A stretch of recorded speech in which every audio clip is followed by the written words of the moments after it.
Your boss invites you to a Friday afternoon meeting. The subject line, "Let's catch up."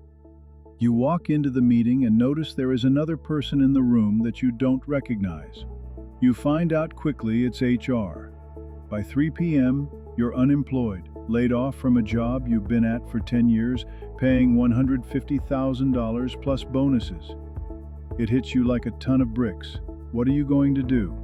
How are you going to pay your mortgage? After the shock wears off, you pull yourself together, update your resume, and start applying for jobs on LinkedIn. You've never had trouble landing good jobs in the past. You figured it might take time, but you had hope. A year later, you've submitted thousands of applications, prepared for and participated in at least 50 interviews with 17 different companies. Some companies put you through 3 to 5 separate interviews. Your potential boss, their boss, maybe even your boss's boss's boss, and sometimes peers you'd be working alongside. Still, nothing. No offers, no callbacks. And then it hits you. In today's corporate world, your decades of experience don't matter. In essence, you have no value to offer. The corporate world doesn't want you anymore. Have you recently faced the unexpected challenge of a layoff? Especially as you approach what many consider their golden years? Perhaps you're 59 or even older, and the news hit like a ton of bricks. The immediate reaction might be panic, fear, and a sense of being too late to rebuild. But what if I told you that at this moment, this very challenge could be the catalyst for your greatest financial comeback? At Beyond Moolah, we believe it's never too late to take control of your financial future and personal development. In this video, we're going to dismantle that too late myth and show you practical, timeless wisdom to build wealth no matter your age. Check out this interesting story from CNN that talks about a former HR executive in today's job market. It makes the point that the job market is very challenging for older workers trying to find a job. What I'm doing now, in the middle of the week, in the middle of the night, working in a catering hall and minimum wage and begging for tips, but this is only temporary, right? It's only temporary. On paper, the jobs market appears strong, but it's getting harder for people out of work to find new jobs, especially those looking for high-paying, white-collar positions. Since the end of 2022, the number of people looking for work for more than 6 months is up by 45%. Right now, we're on our way into deep Brooklyn to meet with Diane Evans. She's 59 years old. She's been working in the HR industry for 35 years. But about a year ago, she was laid off from her job where she was making over $200,000 a year. And since then, she's only been able to find one job. That's working at a catering hall as a bathroom attendant. When you see the headlines, strong numbers, hundreds of thousands of jobs added, what do you think when you see that? That's not the reality that I see. That's not what I'm living. How would you compare this job market to all the other job market cycles that you've been through in your career? I've never seen anything like this. They call it the white collar recession. So it's like middle management and that kind of level. I'm just not getting the traction that I think I should get based on the amount of work I'm putting in. It's crazy. I've applied to over 1,000 jobs in a year, which is crazy. And what is your success rate out of those 1,000 jobs of getting a callback? I'm probably being generous here, but maybe one call to 25 applications, maybe more. This is a lot of work. Like, how much time are you spending every day searching? I start my day probably 7:30-ish in the morning. The first thing I do is go on LinkedIn. Over 100 people have already clicked apply, and they just posted it yesterday. People would say to me, why don't you get any job? You know, you're such a snob, you have to be a VP. I applied to Lowe's, Home Depot, Target, all kinds of stuff around here. And what happened to that? Rejection letters. I got a rejection letter from Macy's being a spritzer. person. I worked in Macy's when I was in college. Like, are you kidding me? My older son, his friend got me a job as a ladies' room attendant at a catering hall, a very high-end catering hall. But the first week or so was rough. I looked in the mirror and I cried. How much are you making like an hour there at this job? $16.50 $16.50. compared to the $100 I used to make. If you figure out my salary, it was a little bit over $100 an hour. Macy's. Oh, this is the Macy's you used to work at? Yeah. The one that rejected me. I did think that I was going to be able to make a decent living, to be able to save and, have money for retirement, and my job's gone, my money's gone, and starting all over from scratch is scary. Right. Oh, here we are. Oh, this is charming. The first few days or weeks after a layoff can be disorienting. You might be grappling with questions like, how will I pay my bills? What about retirement? Is my life savings enough? Many fear they've lost their prime earning years, that the compounding effect of investments is no longer on their side. The financial world often focuses on early starts, making it seem like anyone over 50 is at a severe disadvantage.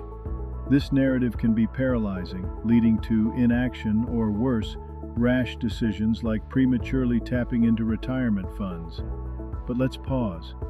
This isn't the end of your financial journey, it's a pivot point. Here's the truth. It's absolutely not too late. In fact, being laid off later in life can present unique opportunities. You likely have decades of experience, a developed professional network, and a clearer understanding of your true priorities. You're not starting from zero. You're starting with a foundation of life lessons and resilience. Many individuals have successfully built significant wealth in their 50s, 60s, and even beyond. The key is to shift your mindset from scarcity to possibility. Let's look into some real people who started late but finished strong. Ray Kroc. Age 52, Ray was selling milkshake machines when he stumbled onto a small burger stand run by two brothers. At 52, he franchised McDonald's. He didn't retire. He built a global empire in his 50s and 60s. His wealth? It came after the age most people give up. Colonel Harlan Sanders, age 62. The man behind KFC was a failed insurance salesman, a part-time ferry boat operator, and even lived out of his car. At age 62, he started pitching his chicken recipe door to door to restaurants. He was rejected over 1,000 times. But at 73, he sold KFC for $2 million. That's around $17 million today. Grandma Moses started at 78. Anna Mary Robertson Moses didn't pick up a paintbrush until arthritis stopped her from embroidering. She was 78. Her paintings now hang in major museums. She made over 1,500 paintings after most people would have quit life's canvas. Vera Wang, age 40 plus. Vera was a figure skater and fashion editor. She didn't design her first wedding dress until she was 40. By 50, she had her own label. Now, she's one of the most recognized designers in the world. Laura Ingalls Wilder, age 65. She didn't publish Little House on the Prairie until her 60s. Those books became iconic, selling over 60 million copies and creating a cultural legacy. Let's look at some actionable steps. First, assess your financial runway. Understand your current expenses. Identify areas where you can cut back, and determine how long your emergency fund can sustain you. This isn't about deprivation, but about creating clarity and control. Second, don't panic withdraw from retirement accounts.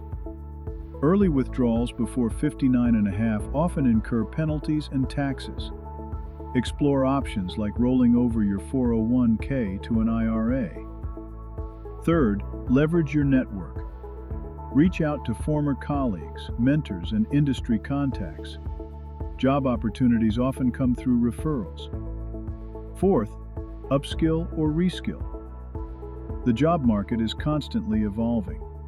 Consider certifications, online courses, or even a return to part-time education to gain new, in-demand skills.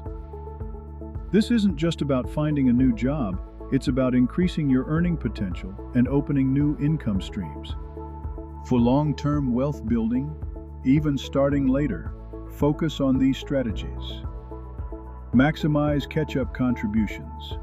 If you're 50 or older, the IRS allows you to contribute more to your 401k and IRA. This is a powerful tool to accelerate your savings. Diversify your income streams. Don't rely solely on a traditional job. Explore consulting, freelancing, starting a small business based on your expertise, or even passive income opportunities. Your experience is valuable, and there's a market for it. Invest wisely. Even with a shorter time horizon, strategic investing can yield significant returns. Consider a balanced portfolio that aligns with your risk tolerance, focusing on growth while protecting capital. Remember, compounding still works, even if you start later. Every dollar saved and invested today has the potential to grow. Beyond the numbers, your mindset is your most powerful asset. This period can be an opportunity for profound personal development. Embrace continuous learning, stay curious, and maintain a positive outlook. Surround yourself with supportive individuals who believe in your potential. Your age is a strength, not a weakness. It brings wisdom, perspective, and a depth of understanding that younger generations are still acquiring. Use this wisdom to your advantage. Being laid off at 59 is not a sentence, it's a new chapter. You are not too late to build wealth, to redefine your purpose, and to live a financially secure and fulfilling life. The journey might look different than you imagined, but it can be just as rewarding, if not more so. Take that first step today. If this message resonated with you, hit the like button, subscribe to Beyond Moolah for more timeless wisdom, and share your thoughts in the comments below. What's one step you're taking today to build your financial future?